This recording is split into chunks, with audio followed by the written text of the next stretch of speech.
Alors au départ, c'est une société qu'on a créée avec mon beau-frère.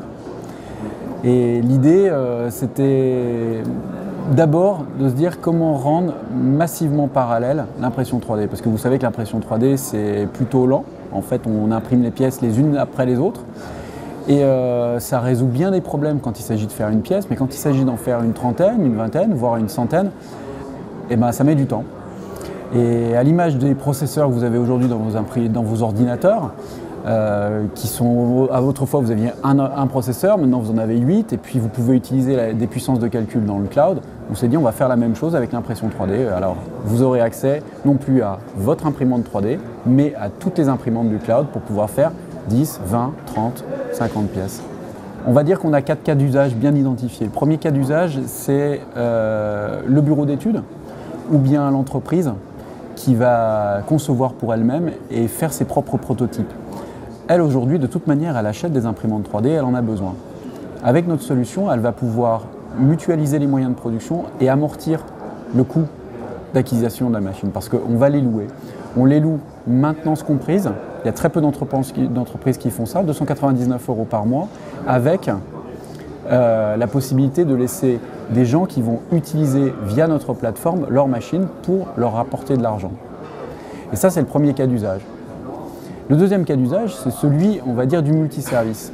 Aujourd'hui, vous savez que les multiservices, les buralistes, les gens qui vendent du tabac, les gens qui vendent de la presse, ils cherchent à étendre leur offre. Et puis, même à Paris, mais en tout cas sûrement dans des villes qui se désertifient, on a besoin de tout rassembler au même endroit. Pouvoir produire aussi dans ces espaces qui sont des lieux de vie, c'est encore un deuxième cas d'usage.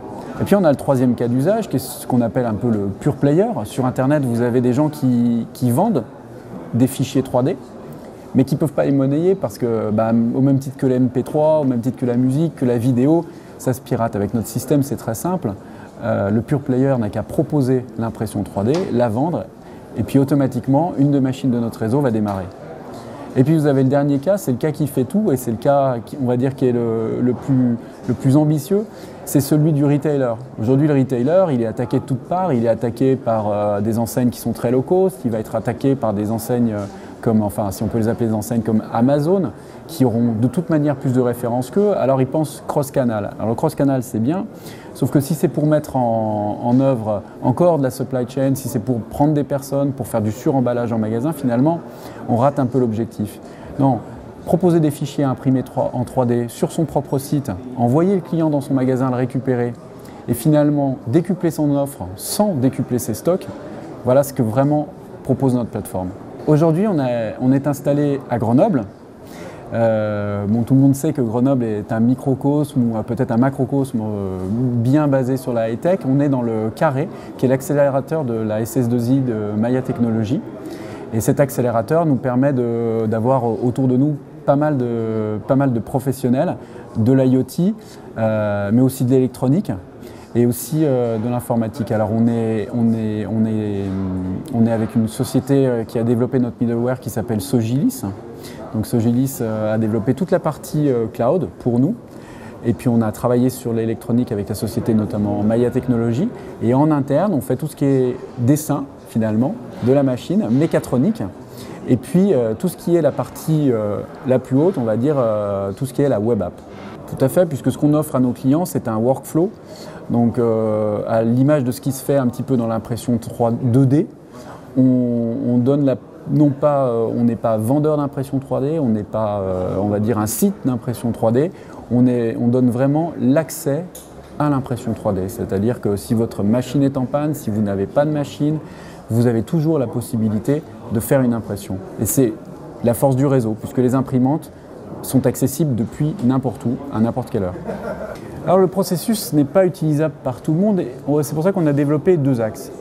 Le premier axe qui est un axe vraiment professionnel, où vous êtes un utilisateur de la 3D de toute manière, parce que vous êtes un professionnel qui dessinez vous-même vos pièces et vous avez besoin d'un prototype.